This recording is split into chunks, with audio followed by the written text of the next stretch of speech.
আজকে আমরা নিরামিষ খাবো, মাছ খাবো না। সেই জন্যে পটল এনেছে বড় ছেলে। কত বড় পটল দেখুন, কাটা হয়ে গেছে। এতেই আন্দাজ করতে পারবেন পটলটা আমাদের কত বড় ছিল। কেটে ফেলেছি। এই তেল পটল করবো, আপনারা দেখবেন পটলটা কীভাবে কেটেছে থেকে। এই মাথার দিকে একবার চিড়ে দিয়েছি, এই দিকে একটা চিড়ে দিয়েছি, আর গায়ে গায়ে কটা ফালি দিয়েছি, চিড়ে চিড়ে দিয়েছি। এইভাবে রোদ দিয়ে আমি ভেজে নেব। কড়াই গরম হয়ে গেছে, এবার আমি সরষের তেলটা দেবো।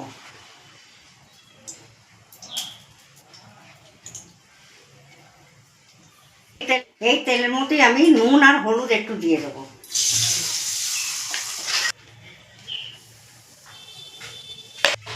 এবার আমি পটলগুলো দিয়ে দিচ্ছি। বিশাল বিশাল পটল, বিশাল বিশাল পটল। ভাজতেও অনেকক্ষণ লাগবে, অত সহজে নরম হবে না। এটা ভাজতে এত পটল ভাজতে সময় লাগবে, গোটা গোটা পটল তো। আমার ছোট ছেলে পটল খায় না, ওই জন্য তেল পটলটা করলে, নিরামিষ করলে খেতে খুব সুন্দর হয়। আমার ছোট ছেলে কিছুতেই খাবে না, ওই আমাদের জন্যে করছি। বড় ছেলে খাবে, বৌমা খাবে, আমি খাবো। আমি আর শঙ্কু বাদ। হ্যাঁ, এরা পটল খায় না। পটল তো অনেক রকম করেই খায়, কিন্তু ভালো লাগে না, এখন আর কিছুতেই ভালো লাগে না পটল। ওইখানে একটু পাল্টে দিলাম। না, ওই কমন যে রান্না একটা আছে পটলের তরকারি, আর একই রকম কেউ ভালোবাসে না। না, ওই ঝোল খেতে কারোরই বেশি দিন ভালো লাগে না। কেউ ভালোবাসে না, ওই জন্য তেল পটল করছি।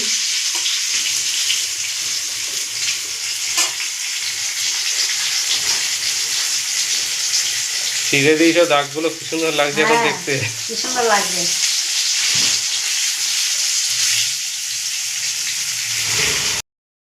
আমার দাদার সমস্যাটা হচ্ছে তেল পটল খাবো, খুব ভালো খায় ও, কিন্তু এবার তেল পটল খাবে, কিন্তু ওর মধ্যে যদি একটু তেল না থাকে তাহলে তেল পটলটা রান্না হবে কি করে। কিন্তু যদি তেল রয়ে গেল তাহলে আবার ওর সমস্যা, কেন এত তেল দিয়েছো, অথচ তেল পটল খাবে। তেলটা বেশি দিলে সহ্য করতে পারে না, ফলে বেশি তেল দিলে খাওয়া যায় না। আমি খাবো না, অথচ তেল পটল খাবে। তেল পটল খাবে। মাছের ঝাল খাবে, সর্ষে খাবে না। এই কিরকম।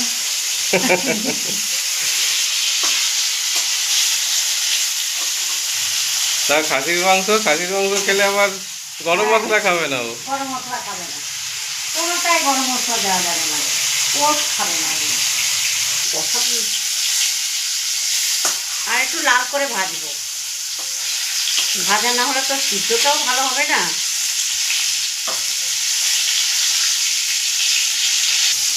পটলটা ভাজা হয়ে গেছে, এবার আমি উঠিয়ে নেব।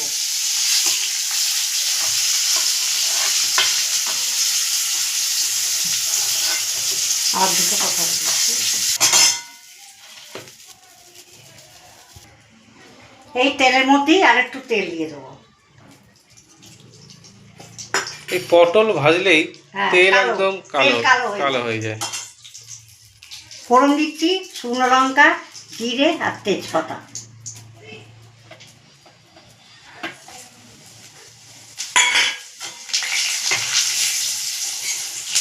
এবার দিচ্ছি টমেটোটা।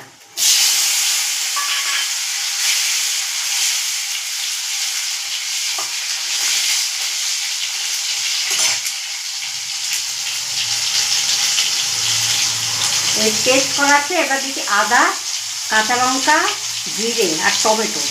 এর মতো একটু দিয়েছি, কাঁচাও একটু দিয়েছি, এটা দিয়ে দেবো।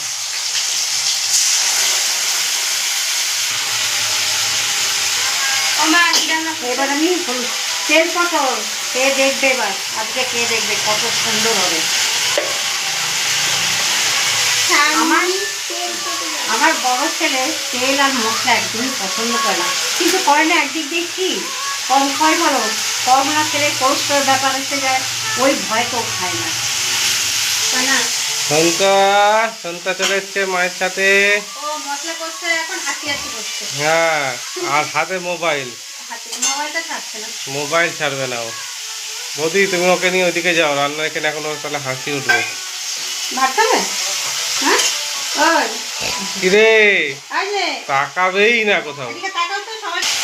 এবার কি দিচ্ছি দেখুন, কাশ্মীর লঙ্কা আর লাল লঙ্কা মেশানো আছে এখানে, আর হলুদ, আর এটা নুন, আর এটা মেথি পাতা, এইগুলো আমি দিয়ে দেবো এবার।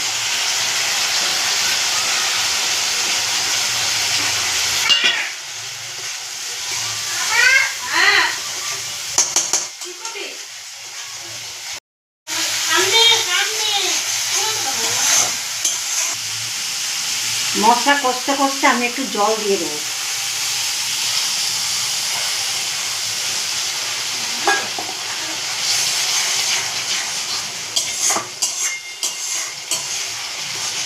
এটা কি আরো একটু কষা হবে? হ্যাঁ, আর একটু কষাবো, কষিয়ে তারপরে আবার জল, একটু তেলটা ছাড়ো।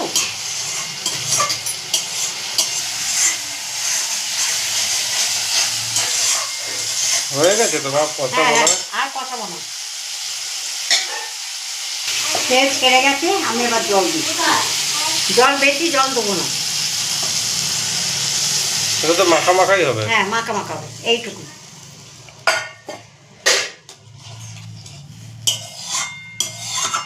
একদম গায়ে লেগে থাকবে মশলা না? একটু ভাত যাতে মাখতে পারে সেরকমই করতে হবে তো। ঝোল ফুটে উঠেছে, আমি পটলগুলো দিয়ে দিচ্ছি।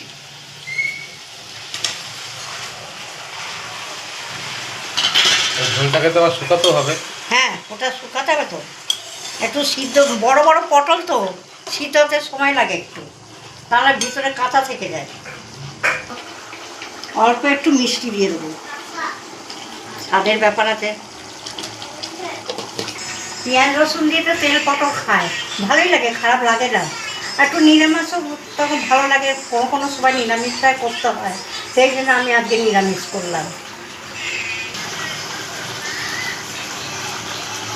নিরামিষ তেল পটল আমার রান্না হয়ে গেছে, কমপ্লিট হয়ে গেল। এবার বড় ছেলের জন্য উঠিয়ে রাখবো, রেখে আমরা গরম মশলা দেবো। দেখতে তো দারুণ লাগছে।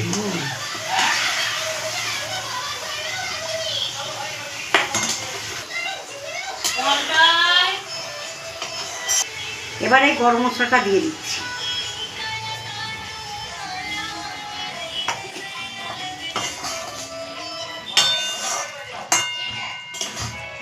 দেখুন কত সুন্দর হয়েছে দেখতে, রাঁধতে পারলে সবই সুন্দর। এবার আমার ছেলে নামিয়ে দেবে।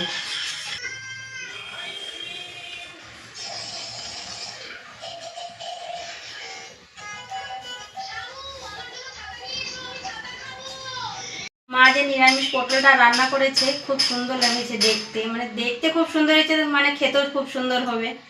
মায়ের রান্না যদি আপনাদের ভালো লেগে থাকে অবশ্যই লাইক কমেন্ট শেয়ার করবেন, আর সাবস্ক্রাইবটা তো অবশ্যই করে দেবেন। ভালো থাকবেন, সুস্থ থাকবেন, দেখা হচ্ছে আবার পরের দিন।